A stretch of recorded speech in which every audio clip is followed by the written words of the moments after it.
Out today, the Lake Erie Lake Effect snow machine is slowly winding down. Those stories and much more next on Newscenter 8. She said she was puzzled. Someone spilled grape soda on a new carpet from Carpet Barn. But there was no stain. It's no mystery, I said. The kid spilled a pop, then cleaned it with soap and water. You bought the amazing new DuPont Certified Stain Master Carpet by J.P. Stevens. 3-in-1 savings on beautiful styles and colors that resist most stains, even stains left overnight. Plus our 10-year warranty. That's when she said, You get a square deal on every square yard at Carpet Barn and Tile. Cornflakes, baking soda, sugar. Perhaps the worst combination any vacuum could face. And this is the new Housekeeper Plus from Regina. Watch. The Housekeeper Plus is Regina's most powerful vacuum. The attachments are built in, including this hose. So cleaning above the floor is as easy as cleaning carpets. You're going to be happy a vacuum this good was built, even if our competition isn't. Introducing the Regina Housekeeper Plus. When a friend told me about Kelly Assisted Living, I was skeptical. I thought, I can do things for myself, but I know I can't do everything, and I want to live in my home. So I called Kelly Assisted Living. My Kelly caregiver cooks, cleans, even helps me get dressed, plus important things like companionship and care. But you know what I like best?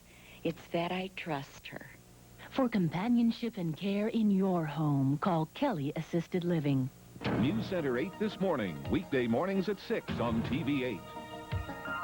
Now, Tim Taylor, Robin Swoboda, Casey Coleman on sports, and Dick Goddard with weather.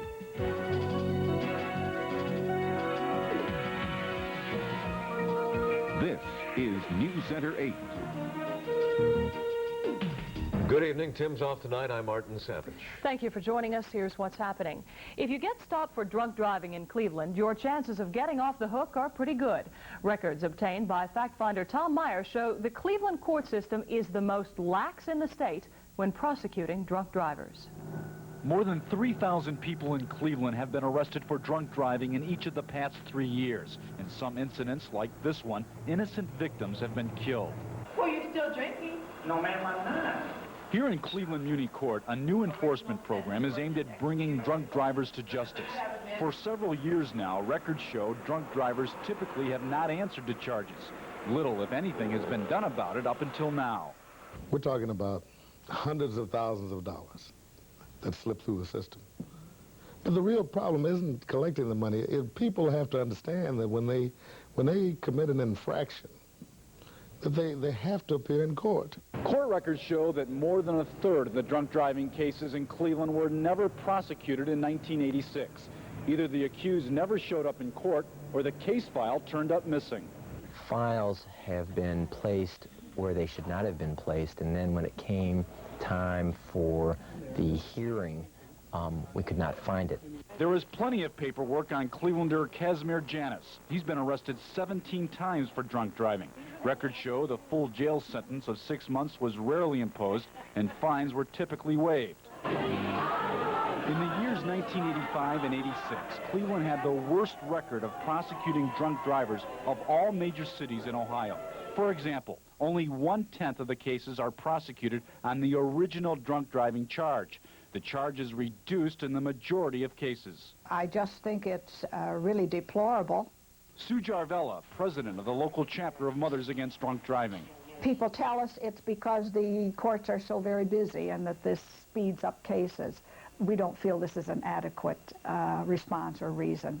While Cleveland typically reduces a drunk driving charge to a lesser offense, other Ohio cities typically prosecute on the original charge. In Cincinnati, Toledo, and Columbus, drunk driving charges were reduced in less than 10% of all 1986 cases. But Cleveland is beginning to show a more serious attitude toward drunk drivers. Beginning in June, the court will form a warrant division. It'll be the job of 6 new bailiffs to get accused drunk drivers and other offenders to appear in court and to arrest them when they don't show up. Tom Meyer, Newscenter 8 Fact Finder. The aggravated vehicular homicide trial of a Newburgh Heights police captain is nearing a conclusion. Captain Richard Brink is charged in connection with a violent one-car wreck in which 2 fellow police officers were killed. Newscenter 8's Mike Cragen reports on the day's testimony. The prosecution put its key witnesses on early, the first 3 policemen to respond to the scene of the terrible wreck. All 3 testified the impact was so violent, Richard Brink's car was ripped in 2. The body of one of the dead policemen was in the street, another was in a passenger seat. All 3 witnesses put the defendant, Richard Brink, behind the wheel of the car. How was Captain Brink seated in the driver's seat when you saw him? He was sitting there sort of like this, sort of dazed. Where were his hands? His hands were down. Another police witness said he talked to a distraught Brink minutes after the accident. I was standing over him, and the first thing he says that he lost everything. His friends, career, family. Brink has pleaded not guilty. He says he was not driving the car at the time of the accident. And defense attorneys got investigating officers to admit there are no witnesses who can say that Brink was driving when the car slammed into a utility pole on East 49th Street. Also, there was testimony that less than 2 hours before the accident, Brink and his companions were seen in the car, and Brink was not driving at that time. The trial before Judge Daniel Corrigan will conclude tomorrow. Mike Cragen, Newscenter 8, Cleveland. Every police officer in Cuyahoga Falls will be tested for drugs. It's not part of a major investigation. The tests were agreed to by the city's 2 police unions last year. It's one of the few agreements like it nationwide. The Akron Bureau's Don Olson says the tests begin this week, and the first one in line was the mayor himself. Thank you. First thing we're going to do is get your blood pressure and your pulse. It's a case of expecting someone else to do something that you're not willing to do yourself. Last year, the 2 police unions in Cuyahoga Falls agreed to drug testing. So Mayor Don Robart, along with other cabinet members and non-union police management, submitted themselves to drug testing at Falls General Hospital. We felt that if the FOP and PBA agreed with it, then it was inherently necessary for our management to follow suit and participate also. The police unions became the first in Ohio and one of the few in the nation to agree to drug testing at their annual physical. Anyone showing positive will be put through a treatment program. One day, the city is hoping to have all the safety forces agree to the drug tests.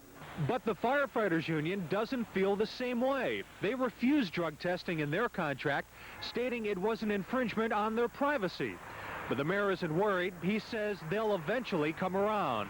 People tend to resist change. They didn't feel there was a problem in the police or in the fire department, and we respect that. Clean living does have a price tag. The drug testing will cost the taxpayers $38,000. Don Olson, Newscenter 8, Cuyahoga Falls. Newscenter 8 has learned that 2 veteran Cleveland police officers have been suspended and are facing a possible jail sentence. According to Newscenter 8's Bill McKay, the pair of 2nd District officers have been suspended in connection with the recent issuing of bogus traffic tickets to a member of the Cleveland news media and a private citizen. McKay reports that one officer had 10 years in the department and the other 20 years. If found guilty of the forgery, they not only will be dismissed from the department, but more than likely will be facing time behind bars. On the city's east side, a young mother says her 6-year-old son was sexually assaulted by a male gym teacher, not once, but twice. What is more, according to Newscenter 8's Bill McKay, the alleged crime was not reported to police until the mother called Newscenter 8.